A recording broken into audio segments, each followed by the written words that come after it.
Então, vamos começando, né? Quem for chegando vai acompanhando como for possível. Quero dar as boas-vindas a todos os que estão chegando, que vão chegar depois, mas também que vão ver a gravação com a autorização da Sam. Eu vou conseguir gravar esse encontro para disponibilizar depois também para quem quiser rever. E quero dar muito boas-vindas a Sam, agradecendo pelo seu aceite. Eu já tento esse encontro há um tempo. Só para dizer para vocês, eu vou expor aqui. Eu tento esse encontro já faz um bom tempo. Só que a agenda, hora ou outra, não bate, não funciona. Mas agora deu certo. E hoje, para falar de um tema que particularmente eu acho necessário, pertinente e urgente, acho que a gente se perdeu um pouco. A gente largou um pouco a mão da proposta do Freud quando o Freud se ocupou de pensar a sexualidade como pivô do inconsciente e pensar as homossexualidades na psicanálise, eu acho que é o grande desafio necessário, um desafio necessário aos psicanalistas contemporâneos, né? Haja vista, a todo momento nós estamos lidando com isso na clínica. Haja visto, nós estamos lidando com isso a todo momento na polis, né? Porque o psicanalista não é fora da polis. E acho que, dado o trabalho que a Sam tem desenvolvido dentro do seu doutorado, no Instagram, no seu percurso, acho que fazer com que ele fale sobre isso é muito mais do que necessário, mas como também é urgente. Então, Sam, seja muito bem-vinda. O espaço é seu, e eu quero ouvir você falando sobre esse tema que para mim é bem caro. Bem-vinda.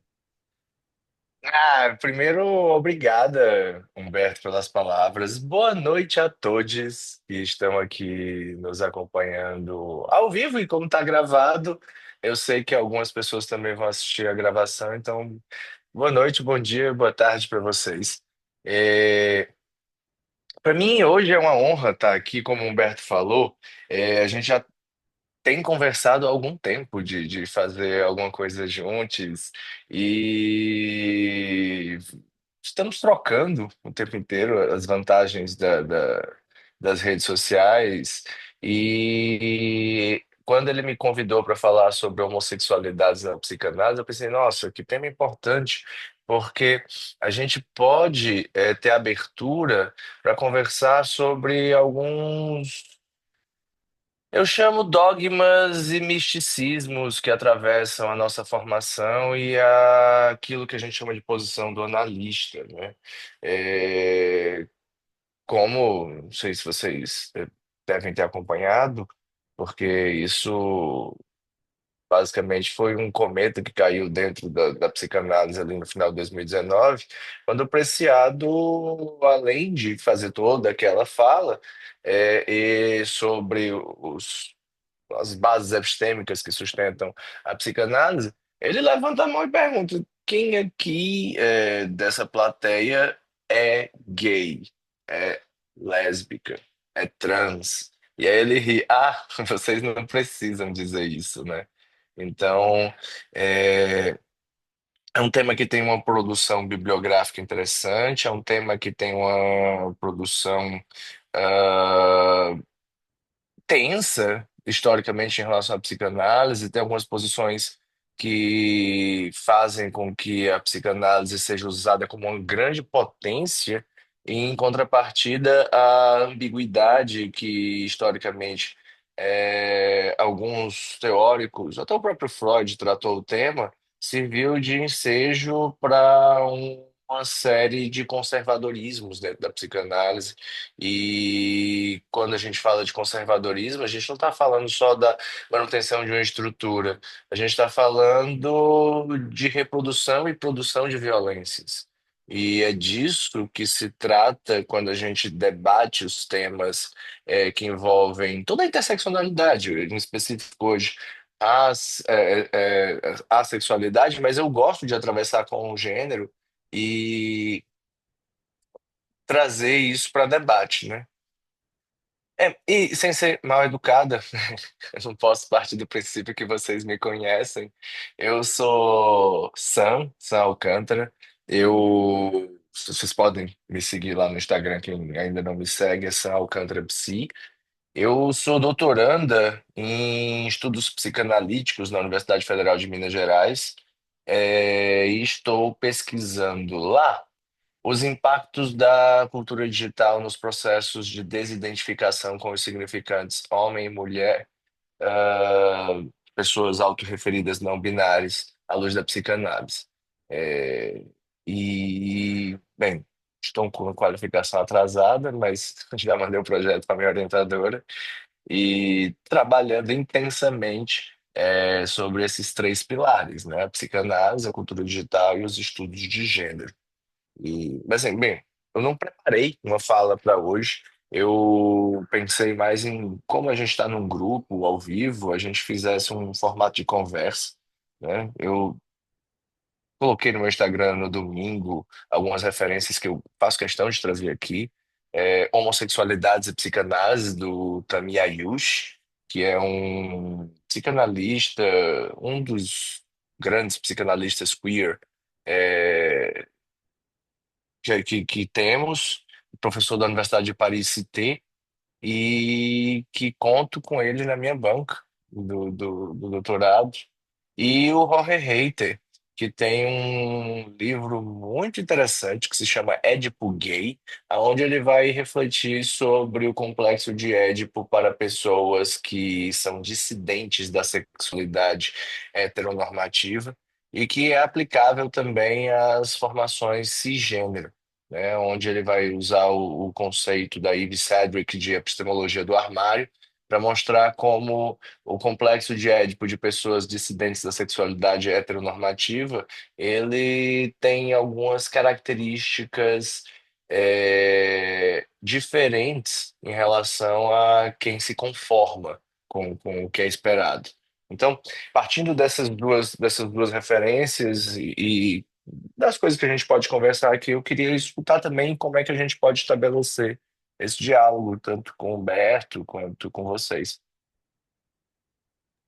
Sim, claro. Eu acho importante, a princípio, ouvir um pouco das suas impressões a respeito, primeiro do trabalho que você tem desenvolvido, mas também a respeito das suas impressões. Eu acho que isso, para mim, é mais caro. A respeito das suas impressões sobre o contexto da psicanálise atual nessa interface do gênero, da sexualidade, das homossexualidades. Você cita o Preciado, e esse texto do Preciado para mim é muito caro, exatamente pelo rechaço que ele sofreu, né, quando ele fez essa questão num espaço com mais de 500, de muitos psicanalistas, é, e boa parte deles se levantaram e vaiaram o Preciado. Então, Uhum. pressão, a respeito da psicanálise atual nessa interface do gênero, do sexo, das homossexualidades. É, tem, eu tenho feito um percurso de investigação tentando trazer para o cerne psicanalítico, um debate que a psicanálise se furta há muito tempo a fazer, que é sobre os estudos de gênero, né? A psicanálise ela tem uma teoria da sexualidade muito robusta, inclusive é um dos pilares, na verdade é o pilar central, é a coluna vertebral da psicanálise. Quando Freud está escrevendo sobre a interpretação dos sonhos, que é publicado em 1900, ele já está pensando justamente no material sexual reprimido que aparece nos sonhos. E aí, 5 anos depois, ele vem com a publicação dos três ensaios sobre a sexualidade, que para mim é um texto mais importante do que a interpretação dos sonhos, e para mim é um dos textos mais importantes do Freud, onde ele vai discutir, em 1905, sobre a questão da normalidade da sexualidade. Óbvio, Freud, como um homem de seu tempo, ainda reproduz muito do que era a questão da, da, da época, né? Se vocês pegam esse texto, o Freud ele abre com um capítulo chamado As Aberrações Sexuais, aonde ele vai falar o que são as sexualidades normais e quais são as sexualidades que podem estar vinculadas à doença dos nervos, né? Fala dos invertidos. Os invertidos são os homossexuais, né? Dos quais ele está ali lidando. Agora é curioso que, apesar dele citar uma pretensa normalidade entre uma posição sexual, do ser sexuado em relação ao objeto, ele deixa muito claro duas coisas nesse texto que são basilares para a gente pensar sobre ah, a sexualidade de modo geral, né? A teoria da sexualidade não é em relação a um objeto de desejo a partir nem do signo da reprodução sexual biológica, nem da mera atração entre dois corpos, né? A gente sabe que a teoria da sexualidade ela envolve todo um sistema que está atrelado com a nossa relação de prazer e desprazer, em Freud. E aí ele lança mão de duas estruturas que eu quero que a gente comece a trabalhar, que é como eu venho tratando na minha tese, que é a questão que ele chama de pequenos perversos polimórficos. Todas as crianças são pequenos perversos polimórficos, porque tem uma estrutura é, de relação ao objeto que não é una, né? Ou seja, tem múltiplas formas de se relacionar com o objeto, inclusive, por isso, ele vai introduzir as três fases da sexualidade infantil, e perverso porque o bebê, a criança, na fase de desenvolvimento e maturação, isso em Freud, né? Eu sou lacaniana, então Lacan tem uma outra perspectiva, mas em Freud, a teoria do Freud é evolucionista, portanto, ela entende que tem um período de maturação, que você sai de um período anterior, entra na fase do narcisismo primário, atravessa o complexo de Édipo, o complexo da castração, até o narcisismo secundário, puberdade, fase adulta.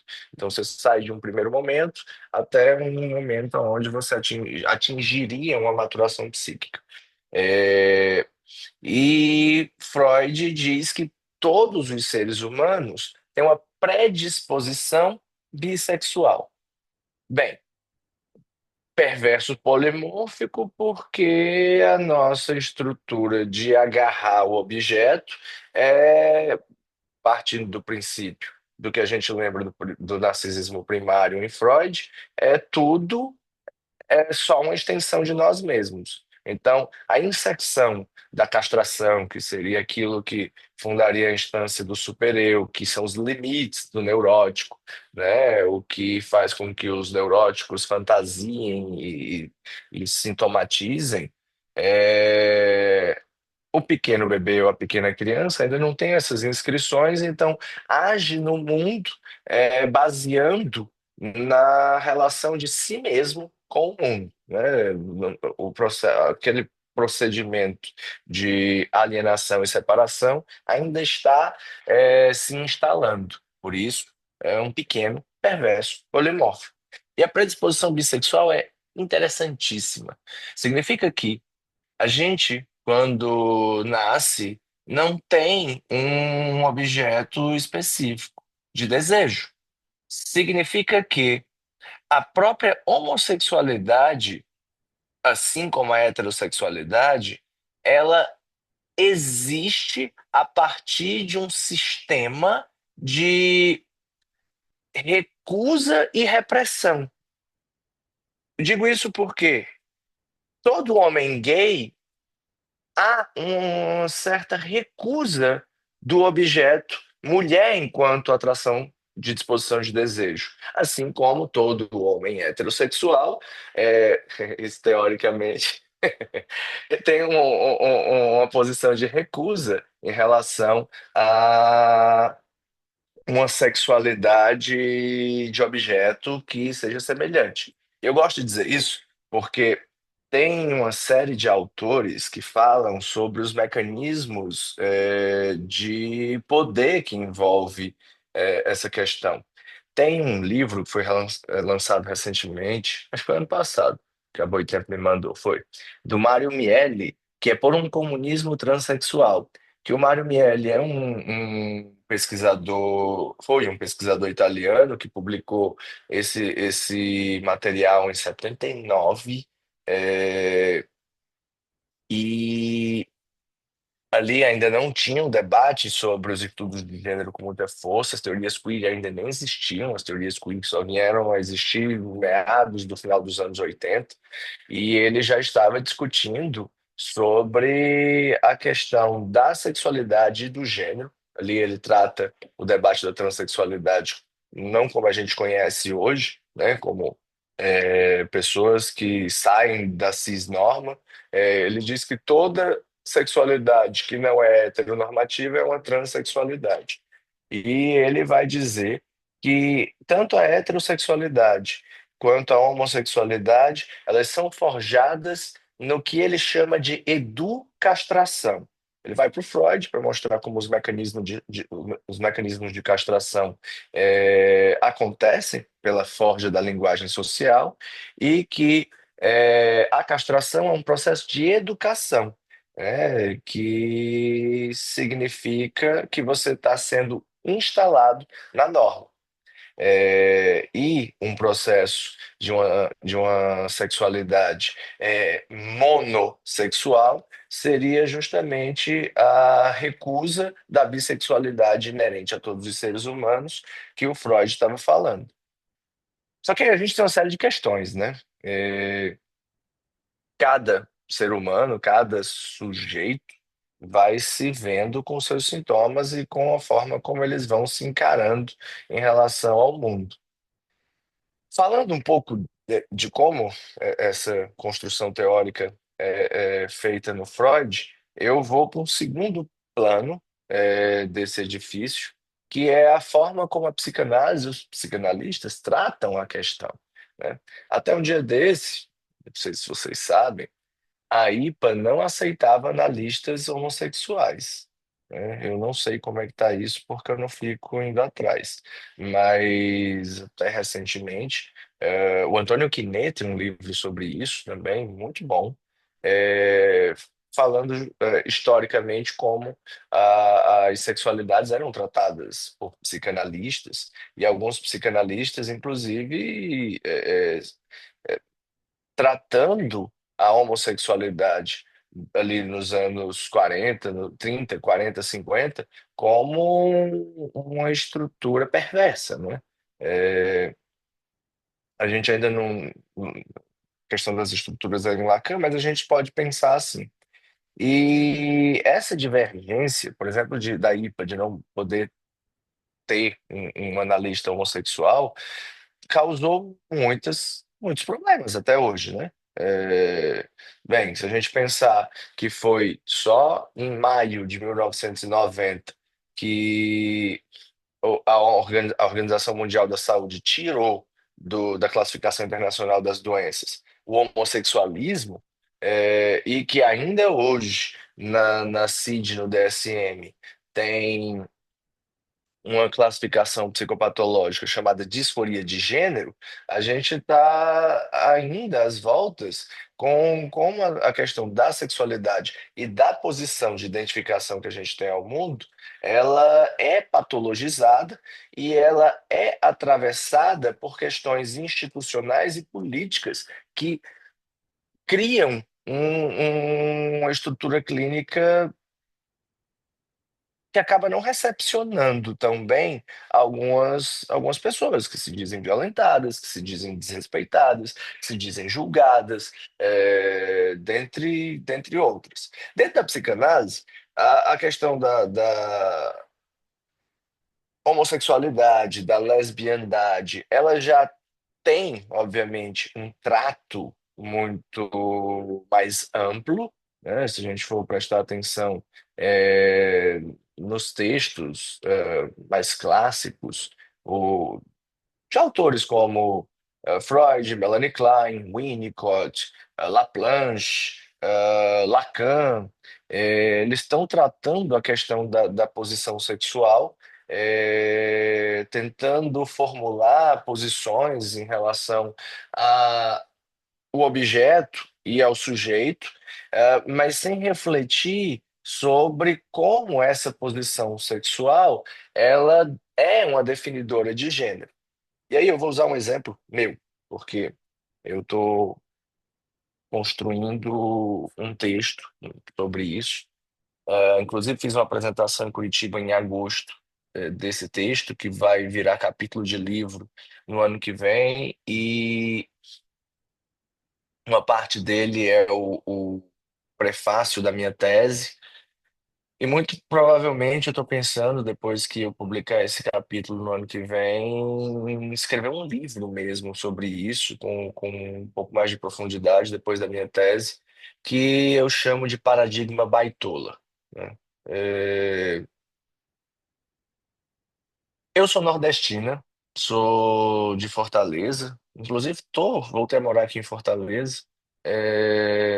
Estava em Belo Horizonte por conta do doutorado, concluí minha obrigatoriedade presencial lá na UFMG, voltei para cá e fico circulando, né, em eventos e tudo mais. E uma coisa interessante que eu venho percebendo no meu processo de análise, no meu estudo e no meu trânsito nas escolas de psicanálise, eu hoje não faço parte de nenhuma escola, flerto com algumas. A última que eu estive foi a Paula. Eu não estou mais lá por mera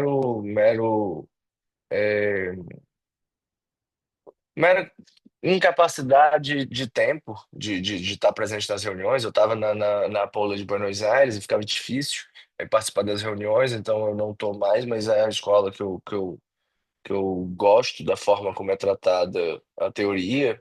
É, mas eu lembro, no meu processo de formação, eu venho estudando psicanálise desde 2008 e muito se estuda sobre a sexualidade em relação à posição de desejo, que é sempre um negócio voltado para um objeto de desejo, mas pouco refletido sobre como esses objetos de desejo funcionam como pontos de identificação para a construção disso que a gente pode chamar de eu. E ao longo do tempo, eu fui me posicionando como uma pessoa heterossexual, né, supostamente heterossexual, em público, e cis, né, dentro de um padrão bem normativo, né? É, ao ponto de que eu escutava na universidade que Judith Butler não tinha lido Freud e Lacan direito. Eu acho que vocês já devem ter escutado isso de algum psicanalista. De que Paul Preciado não entendeu o que Lacan escreveu. Bem, essa foi a resposta que eu achei triste, apesar de gostar muito dele. Tava até conversando com ele sobre isso em agosto. Eu disse: Olha, eu sou teu fã, mas eu acho que tu gravou um vídeo depressa demais em resposta ao Preciado, dizendo que ele não entendeu que a fórmula da sexuação é, não é binária, que homem não é homem, mulher não é mulher. Bem, se homem não é homem, mulher não é mulher, para que que tem lá homem e mulher? E essa pessoa que eu tô falando é o Anthony Kinney. Se vocês botarem aí no Google, vocês vão achar um vídeo de resposta para ele, dele, o Preciado, mostrando que a coluna da esquerda da fórmula da sexuação, que é o lado homem, e a coluna da direita, que é o lado mulher, não significam o corpo biológico do macho e da fêmea da espécie humana, mas posições que podem variar, né? Um homem pode estar do lado da mulher, uma mulher pode estar do lado do homem, e que eles são só significantes que estruturam a nossa forma de se comunicar. que o Lacan já falava sobre isso, inclusive quando o Lacan está falando ali na aula 1 do seminário 19, ele vai dar um exemplo sobre o intersexo, que na época era chamado de hermafrodita, e ele vai dizer, bem, quando nasce uma criança intersexo, você não vai usar, como na língua inglesa, nenhum outro pronome que não seja she ou he. Tem um terceiro pronome na língua inglesa, mas fica um pouco pejorativo você chamar de it, né? Aquela coisa. É, Então ele diz que, por estrutura, só tem dois lugares no mundo: ou é ele ou é ela, apesar da ambiguidade biológica que uma pessoa intersexo possa apresentar. Inclusive, isso tem gerado uma discussão muito grande nas minhas redes sociais, nas 2 últimas semanas, porque eu fiz uma fala no MASP, em outubro, no mês da visibilidade intersexo, com a Karen Bakini, que é uma blogueira famosa e que recentemente se descobriu intersexo, e uma professora da Faculdade de Medicina da Federal de São Paulo e a presidente da Associação Brasileira de Pessoas Intersexo. E lá eu falei, não fala, que não era para ser polêmica, mas acaba, bem, internet, fascismo, direito, tudo vira polêmico, né? Eu disse que nem a biologia é binária, que a gente tem três sexos biológicos. E as categorias da medicina hoje tratam, inclusive quando você vai marcar no plano de saúde, se você é macho, fêmea ou intersexo. Porque o médico precisa saber. E se você não sabe, bem, pode ser que você não saiba, pode ser que tenha algum intersexo que não saiba, porque a intersexualidade tem 150 variações, mas que o corpo biológico ele se dispõe naquilo que vai ser reconhecido como gênero a partir do que a medicina e a biologia chama de sexo, de uma forma que algumas pessoas, e essas algumas pessoas chegam a variar de 1,7% a 4% da população mundial, o que equivale a, no mínimo, 220 milhões de pessoas no mundo, que não podem ser reconhecidas nem como macho, nem como fêmea da espécie humana, mas que, por uma estrutura formal, localizada no nosso tempo histórico, elas são distribuídas dessa forma no mundo, né? Nem sempre foi assim, nem em todo lugar é assim, e a gente tem essa condição que, por exemplo, dentro da psicanálise, historicamente, a gente tem a normalidade, qual é? É você a- sair do narcisismo primário, entrar no complexo de Édipo, dentro do complexo de Édipo, atravessar a relação da tríade, né, pai, mãe, filho, é, reconhecer a ameaça da castração, para os meninos abolir a ideia da castração e para as meninas aceitar a ideia de que já foram castradas, para se posicionarem sexualmente no mundo como homens e mulheres. O menino vai virar homem e a menina vai virar mulher e, obviamente, vão se relacionar com o sexo oposto, né? O homem vai se relacionar com a mulher e a mulher vai se relacionar com o homem. No capítulo 2 da minha tese, eu estou dizendo que quando a psicanálise recusa as teorias de gênero, diz que isso é questão de imaginário, que a questão do identitarismo não deveria estar atravessando a psicanálise, porque é uma mera fantasia de um ideal do eu. E que, na verdade, quando a gente está falando das posições da sexualidade em relação a todos os objetos que a gente toma, a gente está irrefletidamente tratando de uma teoria de gênero. Então, é, eu venho construindo a ideia de que quando a gente fala sobre sexualidade e gênero, que são temas diferentes, a sexualidade tem a ver com o objeto que a gente deseja se relacionar e o gênero como a gente se identifica e se apresenta em relação ao mundo, mas que elas são ligadas quase como na física, como o conceito de singularidade. No sentido de que dois há uma relação intrínseca entre uma coisa e a outra, o gênero e a posição de desejo. Uma não forma a outra, mas elas estão ligadas na forma como elas são construídas, né? Ao ponto de que a minha sexualidade, enquanto eu, por exemplo, eu falo sobre isso, e muitos psicanalistas me criticam quando eu digo que sou uma pessoa pansexual, né? Eu tive que trabalhar muito tempo em análise para conseguir falar sobre essas coisas em público. Minha analista, é, gosto muito dela, porque durante 32 anos da minha vida eu era um macho hétero, né? E por que que eu fui um macho hétero por 32 anos da minha vida? Porque durante a minha infância e a minha fase de início de adolescência, eu sofria muito bullying. Muito, muito bullying mesmo. E é daí onde eu retorno essa divagação para falar do paradigma baitola, né? Eu construí essa ideia para dizer que aqui eu ser uma pessoa nordestina, morar em Fortaleza e me identificar. Eu digo que hoje meu gênero é baitola. Bem, esse gênero não existe enquanto um conceito, mas não fui eu que inventei.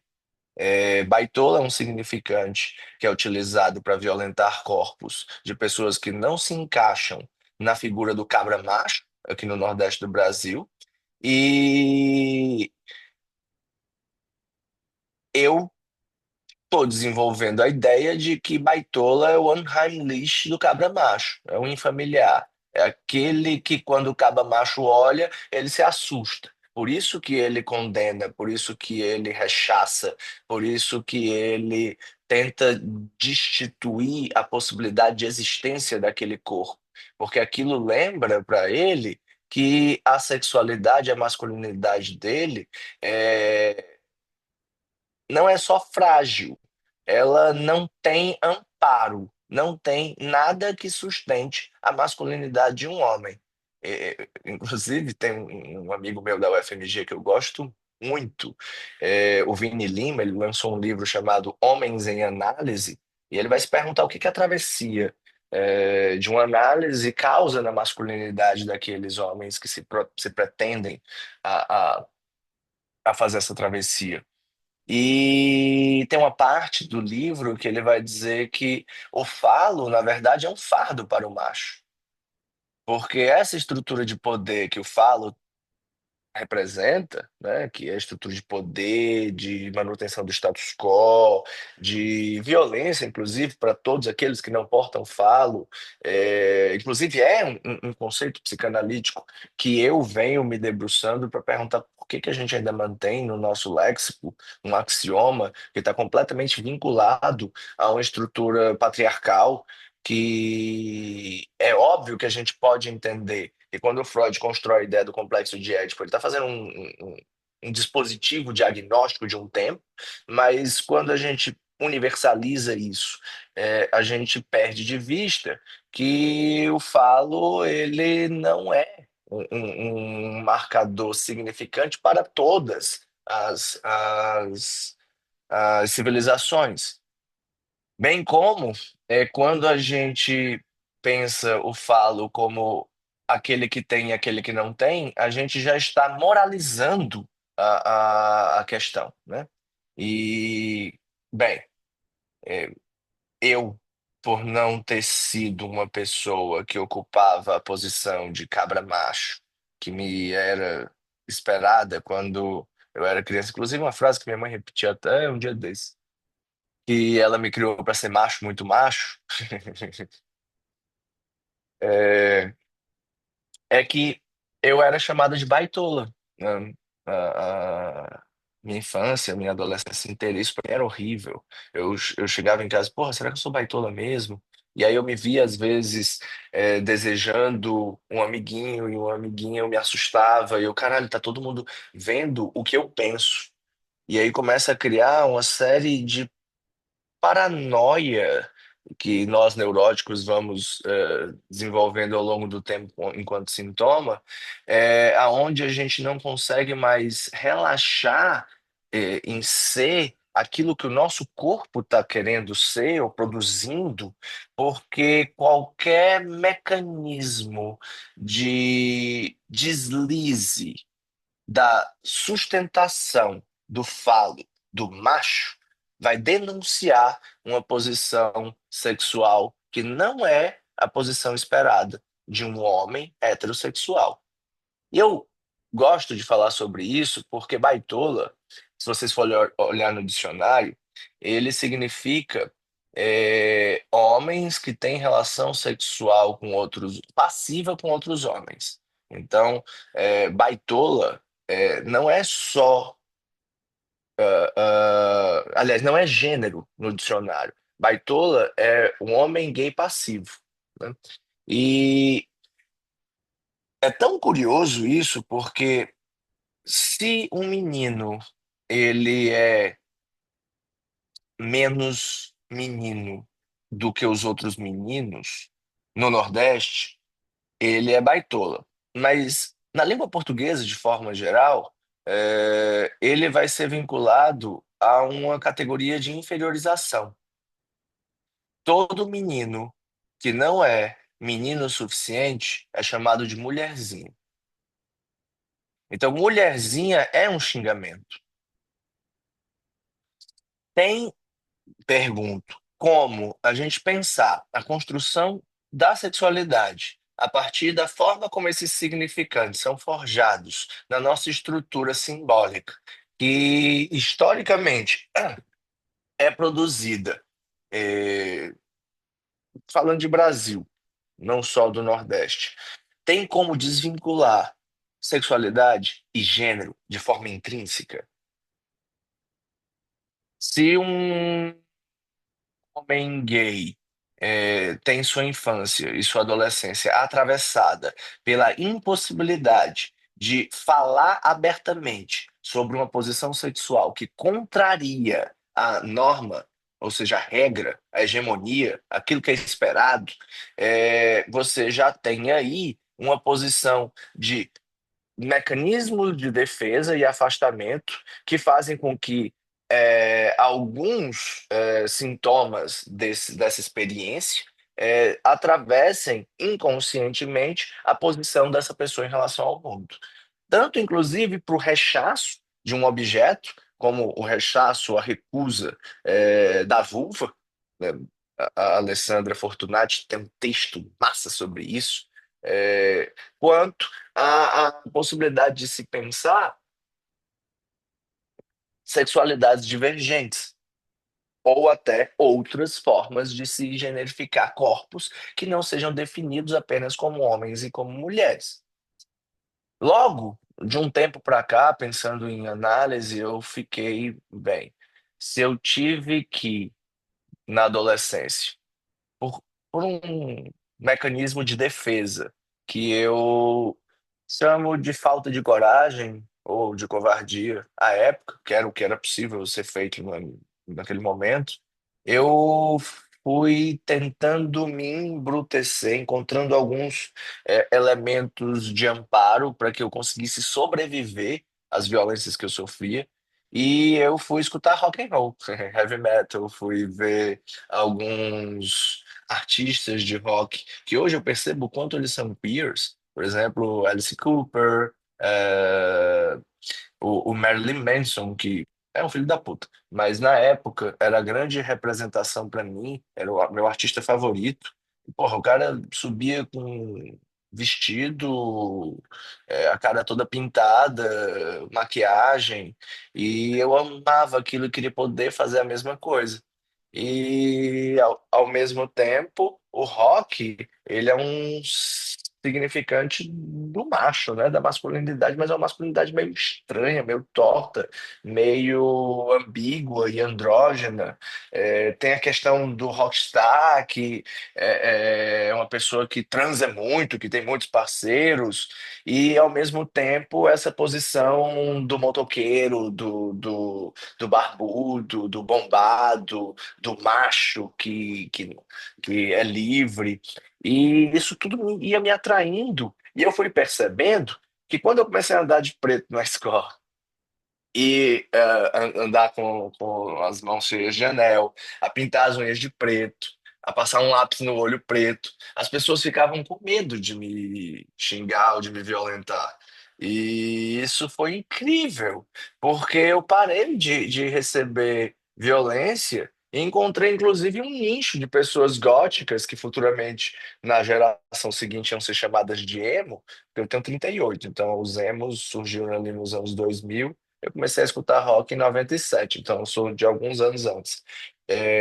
E aí isso foi me salvando e fazendo com que eu tentasse me embrutecer para fazer parte de um grupo que a gente chama de machos, né? Então eu passei a ser aceita nesse grupo de homens, reproduzindo os mesmos comportamentos que se espera de um homem. E, bem, quais são os comportamentos que se espera de um homem? Pelo menos três. Um, respeito aos brothers. A broderagem é, sexual que a gente lembra das infâncias, quando a maioria dos homens, dos meninos que foram criados com outros meninos, tiveram suas experiências sexuais atravessadas por masturbação coletiva, por deixa eu ver o teu piu-piu, o teu pintinho e tu vê o meu, eu até, nossa, vira o olho pra lá e pega no meu pra eu sentir como é a outra mão pegando. Bem, eu escuto isso muito na clínica e não só na clínica, eu vivenciei essas experiências. E escuto também essas experiências de pessoas que eu conheço, que são um pouco mais livres e têm um pouco mais de coragem de falar sobre. É, Só que reproduzindo esse núcleo de brothers entre os homens, que é, bem, você não vai pegar a mulher do amigo, você vai se relacionar com respeito e vai sempre se referir a um outro homem. Não sei se vocês mulheres já passaram por isso, com certeza passaram. Vocês que se relacionam, sejam com homens ou com mulheres, devem ter passado em alguma balada ou em algum lugar onde foram chavecadas por alguém que você tá com um namorado, por exemplo, um paquera, um ficante, e aí chega um cara em você, e aí você diz, ah, eu tô acompanhada, e aí aponta pro boy. E aí o cara vai pedir desculpa pro boy. Não é pra você. Ele vai pedir desculpa pro boy, porque é a ele que ele deve respeito. E aí, situação com lésbica é ainda mais constrangedor. Porque você diz que está acompanhado e mostra a menina, o babaca vai pedir para você dar um beijo nela, para provar que vocês estão juntas. Vai fetichizar aquela relação, e ainda passando pela cabeça que ali está faltando um pau e ele seria o pau salvador. É, Logo, a segunda camada disso, além desse suporte heterossexual que eu chamo de homoafetivo, onde homens só amam outros homens, não amam mulheres, mulheres são tratadas como objeto, ah,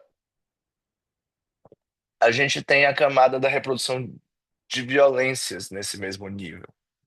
Porque se uma criança é forjada a entender que ser mulherzinha é ruim, é um xingamento, eu chamo meu amiguinho de mulherzinha porque ele é menor, eu vou tratar, historicamente, inconsciente, com a estrutura patriarcal, mulheres como seres inferiores.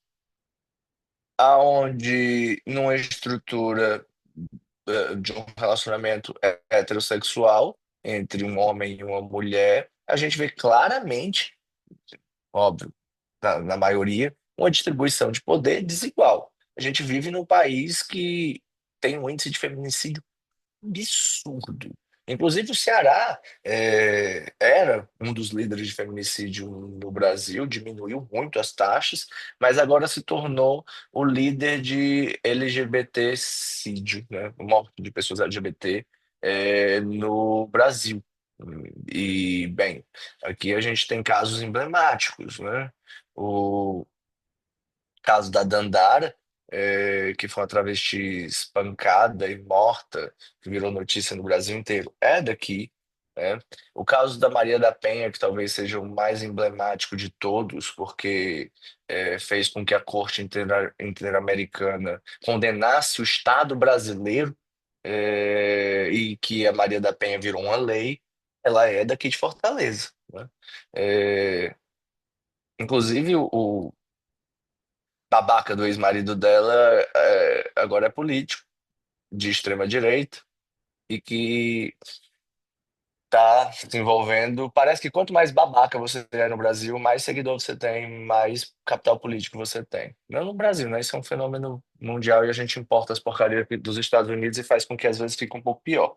É, então, essas estruturas que fazem com que a reprodução de violência do macho me atravessassem no meu processo de análise e refletindo minha relação com minhas parcerias, a forma como eu interagia com homens sexualmente falando, de desejo, mas de manter aquilo dentro do sigilo, né, fez com que durante um processo de análise, depois dos 30 eu começasse a me questionar sobre minha masculinidade, sobre minha posição de homem, tentando refletir sobre como era a minha infância, o quanto eu era uma criança mais sensível e que me perturbava muito.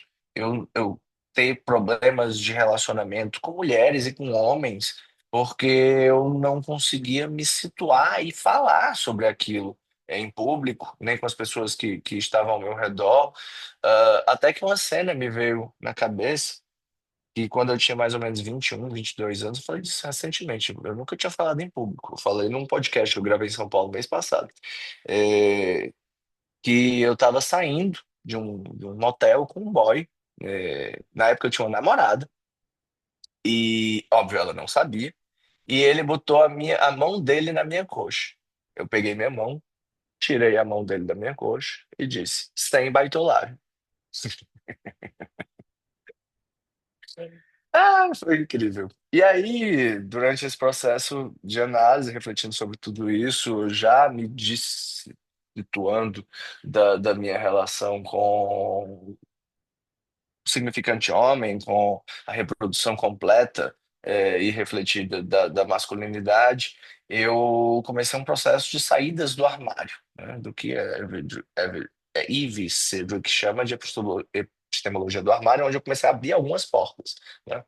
Primeira foi a porta da sexualidade, onde eu apareci em público, na internet, falando que eu não era heterossexual, isso com 32 para 33 anos, que eu ficava com homens também, que eu achava que eu era bissexual. Isso foi um burburinho gigantesco. Meus amigos mais antigos, heterossexuais, obviamente pararam de falar comigo. Dentro do circuito psicanalítico, isso gerou um certo acolhimento, porque, enfim, é, a gente tem muitos analistas gays assumidos, lésbicas assumidas, apesar da gente saber de, de que isso não, para a maioria dos analistas, não deveria ser um recurso a se falar, porque é um reforçador imaginário de fantasias que a gente devia atravessar, de identidade, e a gente na psicanálise trata a identidade de uma forma muito pejorativa, como se o simbólico e o real prescindissem do imaginário. E aí eu comecei a sair de outros armários, da forma de me relacionar, da monogamia, por exemplo, e aí fui refletir sobre gênero e apareci dizendo, bem, eu não sou homem e talvez o pessoal que estude gênero tenha alguma razão, e a forma como o conceito chamado de performatividade da Judith Butler é, é encarado, a gente pode fazer algumas aproximações tensionais com o conceito de semblante em Lacan, que é aquilo que define a tua posição de leitura em relação a homem e mulher, e que a sexualidade está atravessada nessas posições, e ela não só está atravessada nessas posições, é que depois que você começa a fazer um processo de transição, é que você percebe a confusão que gera do teu corpo em relação ao objeto de desejo. Quando vocês escutam pessoas trans, por exemplo, é, principalmente pessoas trans que fazem um processo de transição binária, você vê a dificuldade dessas pessoas de se situarem em relação aos seus objetos de desejo. É, um homem gay que resolve fazer uma transição e continua desejando homens, não é mais o objeto de desejo dos homens que ele desejava. Porque o homem gay quer um outro homem gay, assim, na teoria, né? E quando eu saio da posição de homem gay e vou virar uma mulher trans, eu passo a ser o objeto oposto daqueles do qual eu me relacionava. Mesma coisa acontece com homens trans, por exemplo, boysetas, que quando se localizam em relação à sua sexualidade como mulher e sapatão, eu tenho um amigo que ele diz, eu era uma caminhoneira, agora sou um homem trans, e no começo foi muito difícil, porque, bem, eu era uma mulher, caminhoneirona, que chegava nas gatas e tal, mas quando eu chegava nas gatas, as gatas sabiam que eu era mulher, então elas já tinham uma relação de desejo lésbico, e ali a gente conseguia fazer algo acontecer. Mas quando eu chego numa mulher heterossexual, que na cabeça dela ela precisa se relacionar com um homem, a figura do homem ela tá vinculada à porra do pau. E eu biologicamente não tenho, e às vezes explicar isso é um pouco desgastante porque a gente se vulnerabiliza em relação à violência. É igual uma mulher trans que vai se apresentar para um homem que ela está se relacionando, que é um homem que pode ser heterossexual, a chance dela levar uma surra é grande. Então, há uma certa confusão e ambiguidade de desejo. E é curioso isso porque, fenotipicamente, eu ainda estou muito vinculado a um homem padrão, né? Apesar de esteticamente tá usando outros elementos, brincar com elementos do que a gente chama de feminino, com elementos do que a gente chama de feminino, eu uso barba, só que aí apareço com vestido, eu tô com um cropped hoje, boto um colarzão, às vezes vou de saia e terno atender no meu consultório. E esses elementos acabam também me colocando numa posição sexual de ambiguidade, né?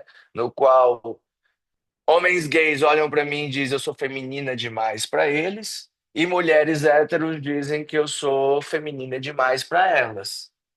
Ao passo que para mulheres lésbicas eu sou masculina demais para elas. E para homens heterossexuais a gente não precisa nem qualificar. Então, isso também me coloca numa situação de ambiguidade.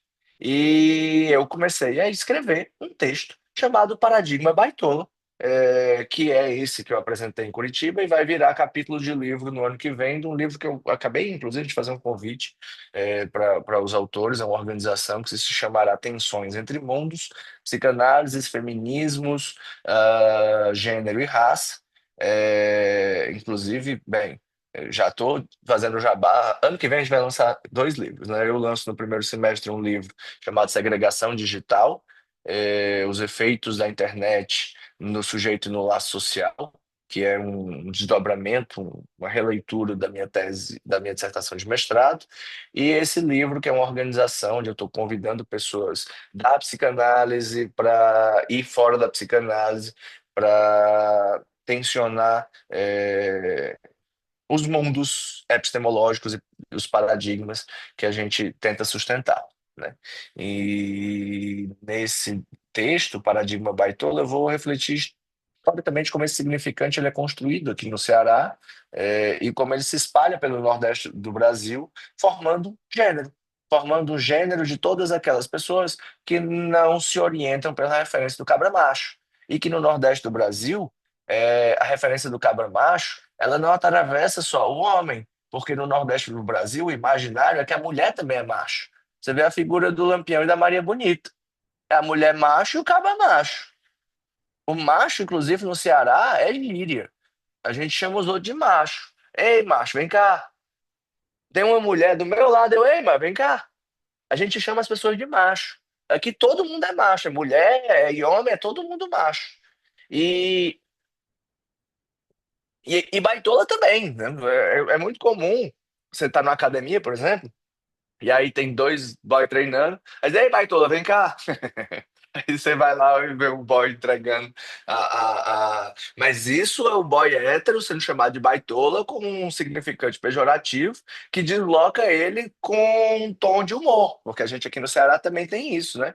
Além das violências da masculinidade patriarcal hegemônica que a gente constrói, a gente tem a relação de um certo humor sádico, de uma passiva agressividade linguística quase que convencional, né?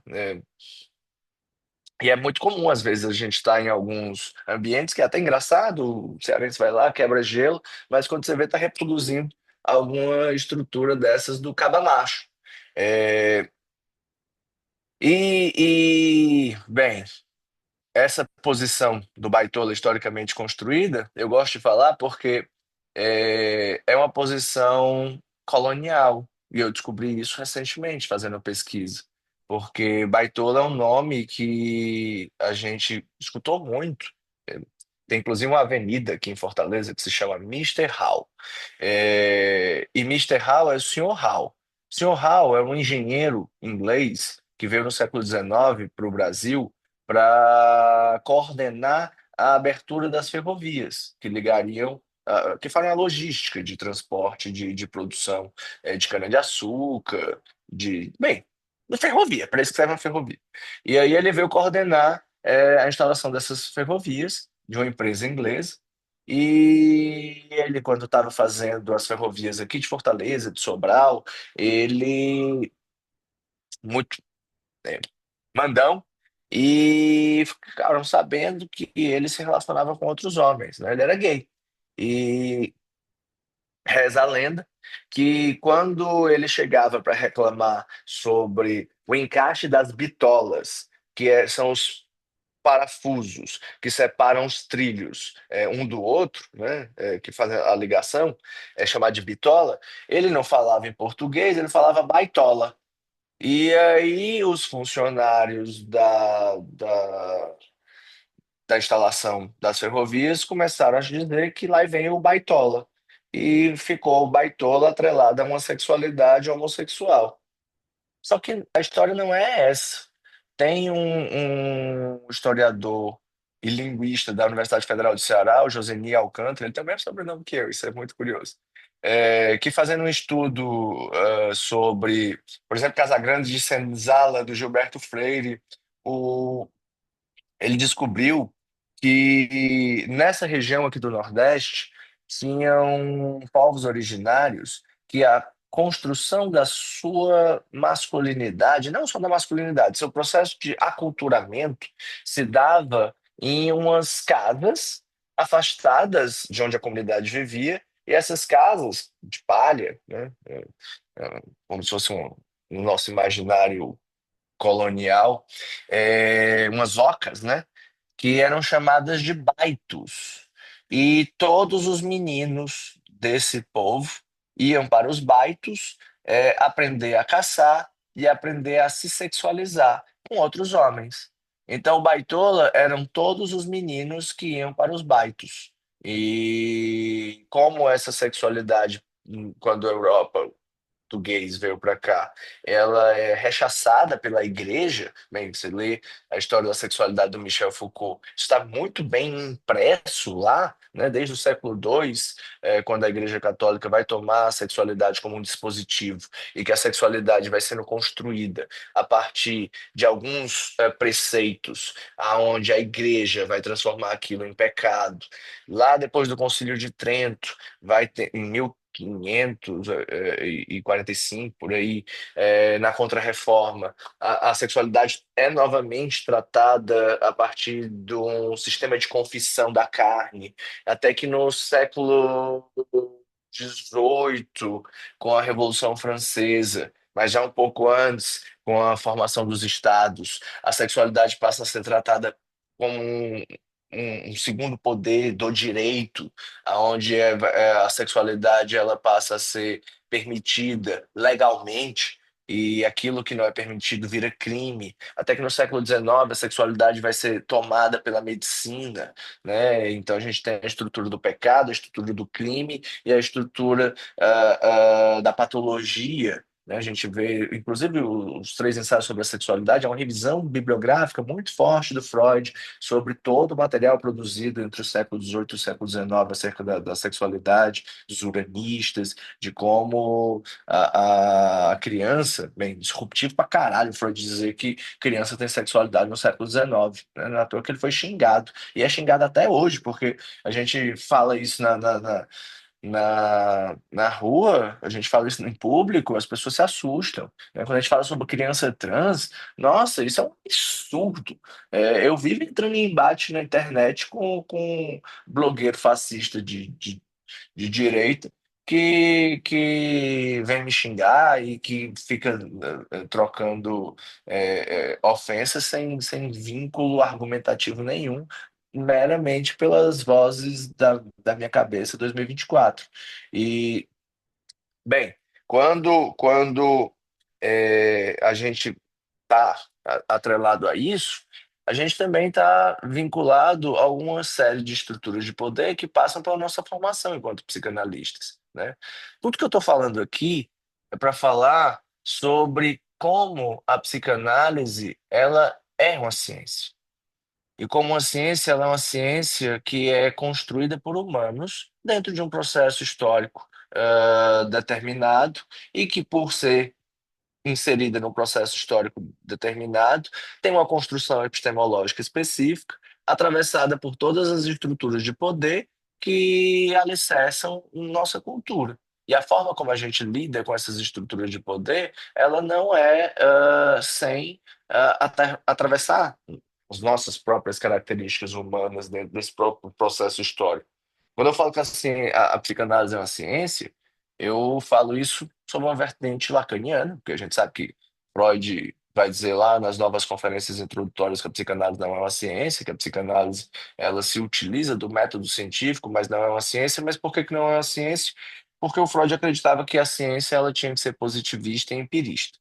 Né? E a gente sabe que depois da publicação em 1905 do texto da Teoria Especial da Relatividade do Einstein, dos trabalhos do Poincaré, alguns anos antes, e dos textos da física do Heisenberg, que quebram o paradigma de neutralidade científica, onde diz que a posição do observador interfere no que é observado, porque a forma como a gente constrói a realidade, ela é compartilhada, mas ela não é a realidade real por conta das dimensões que a gente deixa de acessar. E quando Carl Sagan diz, ali nos anos 70, começo dos anos 80, fazendo um estudo, né, baseado em física e biologia e química, que os nossos olhos só conseguem enxergar entre o infravermelho, entre o vermelho e o violeta, que a partir do infravermelho e do ultravioleta a gente não enxerga nada, e isso é uma gama tão pequena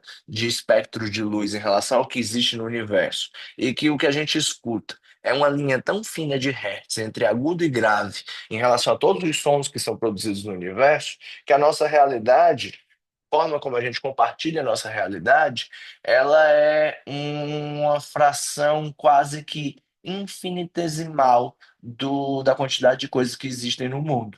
Portanto, toda nossa forma de construir ciência é amparada nos limites biológicos que a capacidade humana de perceber o mundo e imaginar o mundo preconizam.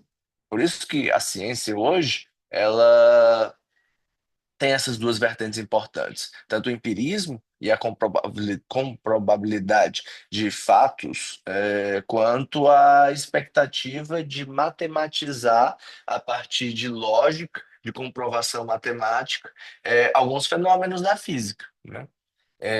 E aonde é que entra a sexualidade nessa coisa toda? Tem um texto de a Gabriele, que é uma física, doutora em física pela Unicamp, que ela está estudando sobre a esfera de Bloch, que é um bit quântico. que mostra que ela, nesse texto, vai tentar escrever, de acordo com a física, como a sexualidade e o gênero estão intrinsecamente ligados, apesar de serem campos distintos, mas que são forjadores de uma relação entre um e outro. O nome do texto é. Deixa eu pegar aqui. Ele tá aqui fácil para mim. É não binariedade emergente ou binariedade projetiva, reflexões exploratórias transdisciplinares, da Gabriele Weber e da Silvana Nascimento, que vão estudar justamente sobre sexo, gênero, e mostrando como há uma relação entre onde ela vai fazer uma descrição matemática entre a posição heterossexual, homossexual e a posição cisgênera e transgênero, né? E isso é super interessante porque eu estou usando esse argumento na minha tese para propor uma topologia de gênero em psicanálise, mas aí já é já é um assunto que eu estou endoidando e ainda não sei como é que eu vou fazer. Bem, falei uma porrada de coisa, né? Muitas elucubrações para tentar construir mais ou menos essa ideia de quanto o gênero ele é formado a partir de posições sexuais, como a psicanálise teoriza um pouco minimamente sobre isso, e o quanto isso politicamente está atrelado à nossa cultura, e como as nossas formações de analista não estão separadas dessa cultura. É, e bem, eu escuto muita porcaria, né? Tem gente que diz que o que eu faço não é psicanálise, tem psicanalista que me bloqueou no Instagram e fica falando mal de mim. Um dia desse, eu fui comentar no, no, num post. Nossa, eu esqueci o nome dele, um psicanalista que eu adoro lá de Salvador, professor da UFBA, da UFBA. Inclusive que me segue, a gente troca umas figurinhas, mas eu fui comentar num post lá um monte de psicanalista que segue ele, começou a me esculhambar, dizendo que isso era imaginário, que. Como é que algum psicanalista vai xingar outro dizendo que aquilo é coisa do imaginário? Então, para você ser uma pessoa legal, você tem que ser abolido o imaginário. A estética e as imagens, o enquadramento de sons e luz não serve para nada, não constrói nada. Inclusive, a gente tem que ser abolido o eu, virar simplesmente uma entidade corpórea que não existe no mundo, porque nem a mulher existe, nem o homem existe. Então, tem isso dentro das formações de psicanálise. E, particularmente, isso me assustou um pouco no começo. Depois eu liguei o foda-se, porque todo esse processo começou. Eu entrei na pandemia como homem cis e saí da pandemia como baitola. É, e quando eu comecei a circular em eventos de psicanálise, eu sentia que tinha um certo olhar, um certo rechaço, um certo conjunto de preconceitos enraizados que surgiam muitas vezes de forma não verbal, mas que atravessavam esse corpo e que me colocavam numa posição de desconforto, né? Inclusive, eu comecei na minha própria análise, levar isso enquanto questão. Será que minha analista pensa de mim, já que todos os analistas daqui estão me rechaçando, eu sinto esse rechaço, o que que será que minha analista pensa, né? Já fazendo trabalhar a transferência aí. Até que, bem, hoje em dia, eu assim, liguei de fato um foda-se em relação a isso. Eu entendo que eu tô. Inclusive, foi ano passado que eu mudei meus pronomes, que eu falei a primeira vez, quase como um passe. Foi numa aula da Andrea Guerra, na UFMG, sobre método de pesquisa. Eu fui apresentar o texto do Preciado, e antes de apresentar o texto do Preciado, eu disse: olha, esse texto aqui me atravessa da seguinte forma, e eu acho que posso falar em público, pela primeira vez, que eu me coloco como uma pessoa não binária porque me sinto desencaixada. Como todos nós nos sentimos desencaixados, a neurose é isso, mas que a gente tenta forçosamente colocar ou se grudar nos nomes que já existem na classificação hegemônica dos nossos corpos, nas nossas posições enquanto seres sexuados. E eu disse: quer saber? Eu não vou inventar um nome, não. Disseram que eu era baitola? Porra, agora eu sou. Então, quando me chamar de baitola, eu digo: eu sou mesmo. Tanto que essa, de vez em quando acontece aqui em Fortaleza.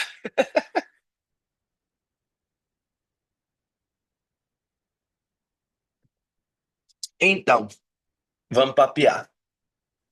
Muito bom, Sam, muito bom mesmo. Apareceram alguns comentários aqui durante a sua fala, não sei se você estava conseguindo acompanhar. Quando você estava falando do rock, Matheus só fez uma confirmação, a sua menção do glam metal dos anos 80 que trazia Ah, eu tô vendo agora. idade. Aí a Flávia disse que na adolescência ela foi para o rock para viver um pouco de masculinidade, uma vez que é um lugar em que a maioria é constituída por homens. Aí, quando você falava do pronome, o Matheus também disse que aqui em João Pessoa a gíria é boy ou boyzinha. A Júlia dizia, acho que é Curitiba, aqui é viado. É como que os hits das amigas se chamam comicamente. Clara dizendo que a psicanálise é tida como diabólica. Uhum. E aí ele dizendo que é bom te escutar. Mas à medida que você foi avançando nas discussões, eu fui tomando nota de algumas coisas. Acho que uma delas você já tomou assim no seu discurso, porque o meu grande paradigma com relação ao gênero, à sexualidade, nessa interface da formação do psicanalista, é exatamente isso que você comentava, de que o psicanalista é tido como aquele que não tem sexo, porque que não tem gênero, que não é atravessado pela cultura nessa dimensão, porque ele não pode ter, porque ele é um objeto. Só que aí eu acho que, ao passo que a gente tenta resolver uma. Abolir o imaginário dessa dimensão lógica do sentido do ser analista, a gente resolve com uma outra questão imaginária. Porque se o analista é objeto, automaticamente nós não estamos sustentando o que a psicanálise desbanca da filosofia, que é o sentido do ser. Então, se eu não sou um homem gay, eu também não sou objeto. Eu faço semblante de objeto. Então, no final das contas, ficam elas por elas. Primeiro ponto, né? Isso que tu tá falando, Humberto, é engraçado, porque eu tava tendo uma discussão um dia desse com uma amiga. Uma discussão saudável, né? A gente tava refletindo sobre justamente essa posição, que o analista ele não precisa ser gay porque, ou se dizer gay, ou se aparentar ser gay, porque tem que ocupar uma posição neutra de objeto, né? Que o analista tem que ser o mais neutro possível. Cara, e o que diabo é ser neutro? A mulher vestir um salto, um vestido e usar batom, e o boy tá lá de terno. Isso é ser neutro? Isso pra mim é ser macho e ser fêmea. De acordo com o que se imagina que é um macho ou uma fêmea. Porque se o analista aparece de saia, ele deixou de ser neutro. Por quê?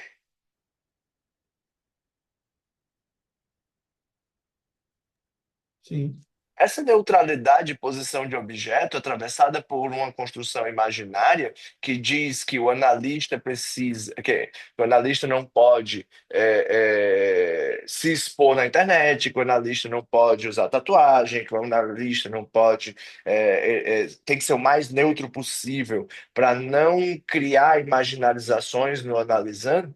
Isso é a coisa mais demodê da face da Terra, e que a experiência clínica mostra que às vezes é o oposto, sim, porque toda posição do analista vai causar no analisante. Se você é um homem padrão, uma gay padrão, ou uma mulher padrão, cis, vai causar. Você é uma pessoa branca, vai causar. Se você é uma pessoa preta, vai causar. Se você é uma pessoa trans, vai causar.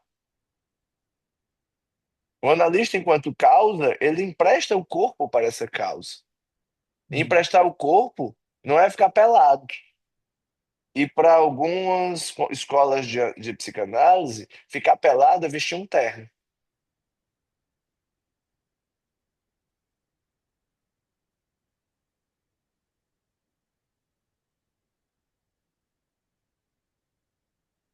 É de fato, assim, é uma questão que acho que nos coloca, não a trabalho, porque não é disso que se trata, mas eu acho que precisaria, porque esse analista neutro é um analista da IPA, né? Esse analista neutro que vê o paciente numa calçada e atravessa para o outro, não fica no mesmo espaço do paciente, é um analista da IPA. Mas isso no sentido da formação. O quanto que nós avançamos desde que Lacan foi expulso da IPA? Ou o quanto que nós retrocedemos no sentido de produção, no sentido de elaborações clínicas e para além delas? É Isso é um. muito doido. O professor da Universidade Federal de Sergipe, o Eduardo Léo Cunha, tem um livro chamado Transidentidades. Né? Na verdade, é o que é que as transidentidades, o que é que a psicanálise pode aprender com as transidentidades. E ele vai levantar a ideia de que os psicanalistas, mesmo os lacanianos, têm uma lógica irrefletida de reprodução de preconceitos e conservadorismo que é historicamente comprovada. Por exemplo, quando as mulheres na França foram brigar pelo direito ao aborto, vários psicanalistas lacanianos se posicionaram textualmente, publicamente contra. Quando teve a virada da homossexualidade em relação ao homossexualismo, alguns desses psicanalistas se disseram contra, inclusive Charles Melman, Jean-Pierre Lebrun. Recentemente, a Elisabeth Rounesco, recente assim, já tem uns 10 anos, publicou um livro chamado Lado Escuro de Nós Mesmos, que ela diz que existem três figuras de perversão na contemporaneidade. Pasmem, ela diz que são os pedófilos, os terroristas e as pessoas trans. Essas são as três figuras de perversão que ela equivale, cada uma no seu quadrado, mas são três figuras que ela diz que é perversão. Ou o Jacalan Millet, tentando ser legal, passar pano, vem escrever um texto dizendo que a gente precisa ser dócil ao trans. Ou o que tem um livro sobre política do autismo que é ótimo, que eu esqueci o nome dele agora, mas que escreveu um texto horroroso sendo contra o protocolo de Estocolmo, que trata sobre transição em crianças. Ou até aqui no Brasil mesmo, o Marco Antônio Coutinho Jorge, que é um psicanalista que eu adoro, ele escreveu um livro sobre transexualidade que, olha, é cheio de problemas. Então, a questão, né, da posição do ser sexual, como Lacan fala, o ser sexual se autoriza de si mesmo e de alguns outros, quase como um analista. É, tem a ver com uma posição que a gente acabou, historicamente, parando, de perceber o quanto politicamente nós somos afetados. Humberto pergunta, tá, e depois do Lacan, né? Como é que estão nossas formações, como é que está a nossa estrutura? Lacan, num texto chamado Talvez Invenções, acho que é assim que se pronuncia, que está lá nos escritos, ele vai dizer que o psicanalista precisa de quatro matérias para, além de psicanálise, se formar em psicanalista. Diz que, além de estudar psicanálise, o analista precisa estudar linguística, lógica, topologia e antifilosofia. Eu acrescentaria, dentre essas matérias, a política. Porque a gente na psicanálise tem muitos textos falando de política, usando o nosso instrumental psicanalítico, nosso léxico, nossos axiomas, nossas ferramentas conceituais e teóricas, para fazer análise política, as análises do fenômeno do fascismo, do neofascismo brasileiro, muitas vezes psicopatologizando o Bolsonaro, ou esse pessoal lunático aí que é doido mesmo, da extrema-direita, mas esquece de usar as ferramentas da política para estudar a própria psicanálise. Como se a psicanálise fosse extraterritorial, como se os nossos léxicos e os nossos conceitos não tivessem estruturados dentro de uma política, de um tempo, e que a gente reproduz essa política e esse tempo, né? É, E que se a gente não reflete sobre isso, a gente esquece de refletir sobre epistemologia. O que é epistemologia? É o ramo da filosofia que estuda a origem de um conhecimento científico, os limites do pensamento, né? Então, todo campo científico e filosófico tem um alicerce epistemológico, ou seja, de onde é que vem essa porra?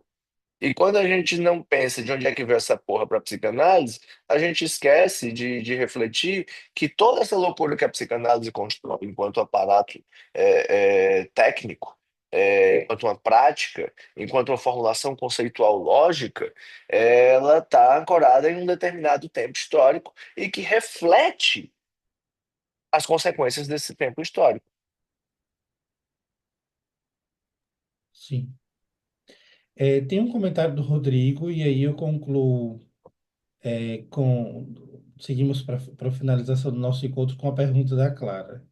O Rodrigo diz assim: Isso que eu queria comentar. Esses marcadores geram identificação e facilita a transferência com analisando. Tatuagem, roupa, acessórios, linguajar, não tem como ser neutro, algo lazer, sabe, distante, sabe? E aí, esse é o comentário do Rodrigo. A Clara pergunta a respeito do teu olhar sobre o terceiro gênero, a despeito da psicanálise, o que é que você pensa sobre, qual a sua opinião a respeito? Eu li aqui, o Lacan no cenário 26, aula 4. Ele aparece dizendo que talvez seja preciso pensar um terceiro sexo em psicanálise.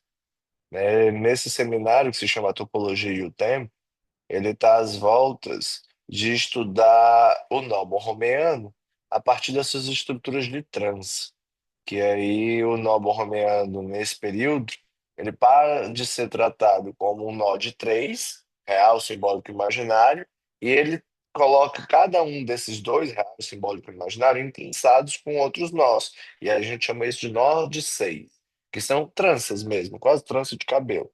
Que precisa de três elementos ali para fazer uma amarração. E ele não desenvolve essa loucura. Na aula seguinte, ele chega dizendo que estava muito chateado com o que ele disse na aula anterior, que ele não deveria ter dito que a gente precisava pensar um terceiro sexo em psicanálise. A gente tem que lembrar que isso aí a gente está falando de 1978. Lacan já estava com câncer e morreria 2 anos depois. Tanto que o Jacques Lamillé nem coloca o seminário 26 como um dos seminários. Ele diz que o último seminário é o 25, o momento de concluir. É, Só que esse seminário 26, ele tem muita coisa legal. Ele está falando de topologia e de física, ele está falando de tempo, ele está pensando, antes do Stephen Hawking publicar uma breve história sobre o tempo, sobre como o tempo lógico ele é estruturado diferente do tempo cronológico, portanto, ele tem uma outra organização de tempo e espaço, que não é vinculada à termodinâmica, por exemplo, aonde o tempo ele é calculado como delta S maior ou igual a zero, por conta da transmissão de calor de um corpo para o outro. O que faz com que um tempo seja calculado é a forma como o calor passa de um corpo para o outro, que ele não volta, ele só vai para frente. Portanto, é do passado, do presente, em direção ao futuro. É essa a linearidade que o Freud acredita. Lacan pensa num tempo circular. Vocês vão lá num texto de 1964 chamado A Posição do Inconsciente, E ele vai dizer que, epistemologicamente, a psicanálise lacaniana é diferente da do Freud, porque o espaço que o Freud localiza é um espaço tridimensional em um tempo linear. E o espaço para Lacan é um espaço bidimensional em um tempo circular. Então, a noção de tempo e espaço para Lacan é diferente da noção de tempo e espaço para Freud. E aí essa pira vai fazer com que o Lacan vá construir os três tempos ao longo da obra, vá falar do tempo de concluir lá no seminário 25, mas no seminário 26 ele vai dizer, pô, tem um outro doidice aqui, que é a topologia, o touro e o nomo romeano em sua estrutura de trança pode produzir. E aí o meu trabalho de doutorado é uma homenagem a essa frase do Lacan. Eu não pretendo concluir uma topologia de gênero. Eu estou tentando refletir se a gente pode apresentar um novo objeto topológico para a psicanálise, que é conhecido como fibração de Hopf. A partir desse artigo que eu acabei de citar para vocês, da não binariedade, que utiliza o bit quântico, porque esse objeto topológico ele é uma relação topológica de interação entre bits quânticos, é a topologia da computação quântica, e a computação quântica ela é não binária, porque um bit quântico ele tem três elementos, ele é 0 e um ao mesmo tempo, porque tem um terceiro vetor x que faz com que o elemento talvez apareça, fazendo com que haja é, a partir do princípio da incerteza de Heisenberg, fazendo com que o elemento não seja nem zero, nem um. É quando ele encontra um outro elemento que não é nem zero, nem um, que ele se choca, e aí você sabe se um é zero e o outro é um. Ou se é um ou zero. É quase como um gato de Schrödinger construído. A computação quântica é isso. É, é baseada tudo em interação, né? Em relacionalidade. E eu adoro esse conceito porque o Tamiayush, esse que eu citei do livro Homossexualidades e Psicanálise, tem um livro que foi lançado por português agora em agosto, se chama Psicanálise e Hibridez, e ele vai falar sobre a relacionalidade da psicanálise com as estruturas de poder, que a gente chama quando está falando do singular de gozo e quando a gente está falando do social de poder e que toda a estrutura psicanalítica lacaniana está vinculada a um sistema de relacionalidades. O sujeito e o outro é isso. Quando Lacan vai falar sobre um sujeito não consegue se representar para um outro, ele precisa de significantes para isso, e vai dizer que o inconsciente é a representação de um sujeito a partir de um significante para outro significante, ou a gente pode dizer em outras palavras, que um significante representa um sujeito para um outro significante, significa exatamente isso, que a linguagem, ela isso que porta toda a nossa estrutura de saber e não saber, ela é um sistema de relacionalidades e que forja estruturas dentro dessas relacionalidades de poder. E nossa posição diante dessas estruturas de poder é isso que a gente pode chamar de gozo. E quando a gente reflete sobre isso, é impossível não pensar em toda a interseccionalidade que envolve estruturas de classe, ou seja, de acesso ou não das estruturas de poder que existem no mundo. Estruturas de raça, que é a invenção da branquitude sobre como identificar aquilo que é diferente de mim e as questões de gênero, que são centradas na figura do macho, e tudo que não há macho é mulher.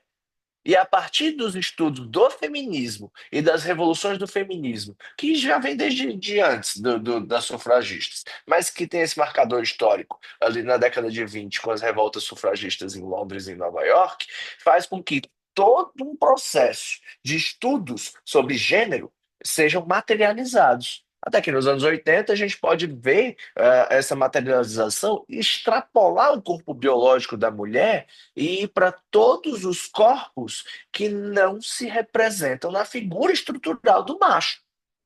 E aí vem os estudos das teorias queer, que vai se desembocar nos anos 2010 no feminismo digital, que aí mistura tudo, a loucura da internet e a forma como as estruturas de poder, gênero e raça são distribuídas na internet, né? E, inclusive, como essas interações, elas fazem com que a gente tenha isso que a gente está vivendo hoje, né? Esse enquadramento de imagem, de proximidade, de distanciamento, de relação tempo-espaço, que eu sei que agora tem gente me vendo no futuro. Isso é muito louco. Você já parou para pensar sobre isso? Agora tem gente vendo a gente no futuro, porque isso vai ficar gravado e vai ficar no YouTube. Então, quando eu falar agora, não é mais o tempo presente. É o tempo que a pessoa vai estar se relacionando com esse vídeo no futuro.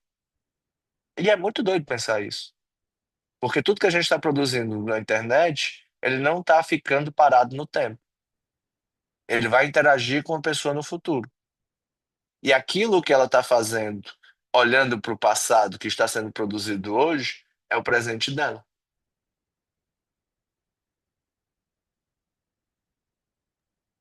Muito bom. Sam, eu quero muito agradecer sua brilhante participação, elaboração, agradecer toda a construção teórica generosa que você trouxe para a gente. Agradecer também a participação de todos os que estiveram, interagiram nesse encontro sobre as homossexualidades. Eu fui anotando algumas coisas aqui porque a cabeça começou a pipocar do meio para o fim. Então, muito obrigado pela sua participação, seu aceite, sua disponibilidade de agenda. Ah, Humberto, eu que agradeço. Inclusive, assim, peço desculpa pela elocubração maluca de viajar por várias coisas, porque como eu não preparei uma fala, eu resolvi fazer o que eu acho que é o mais interessante aqui, que é estericizar o meu discurso, quase como um inconsciente a sala aberta, uma sessão de análise, onde eu pude deixar tudo que viesse à minha cabeça fluía a partir de um processo de associação livre, construindo as ideias e os argumentos que forem sendo questionados a partir desse entrelaço da minha história de vida, do meu processo de análise e dos motivos disso que me deseja em relação, que me impulsiona a pesquisar e a ocupar essa posição de analista. Né, que é uma posição que vocês sabem que não é fácil, que é uma posição que exige um preceito ético extremamente rigoroso. E um preceito extremamente rigoroso em relação à ética é estar alinhado àquilo que o Lacan chama de desejo. E o desejo não é individual, o desejo não é particular, o desejo não é essa estrutura narcísica coach de reforçamento do eu, não é uma estrutura de que eu faço o que eu quiser sem pensar no outro. Pelo contrário, o desejo ético, esse que o Lacan nos ensina no Seminário 7, que atravessa a obra e que nos posiciona em relação à análise, é um desejo que inclua no cálculo o outro, que inclua no cálculo as relacionalidades, que saiba que nosso eu, é forjado a partir dessas relacionalidades. E que todas as estruturas de violência que a gente sofre, a gente também é passível de reprodução, em várias medidas, em várias estratificações dentro do gradiente da própria linguagem e do comportamento humano. Então, eu espero que tenha ficado aí alguma coisa para a gente refletir depois. Vocês têm meu contato de Instagram. Nem sempre eu consigo responder todo mundo em tempo hábil, mas eu tento. E vocês podem ficar à vontade para tirar dúvida. E muito obrigada. Muito obrigado, Sam. Muito obrigado, pessoal. Um beijo e a gente se encontra em outros espaços. Tchau.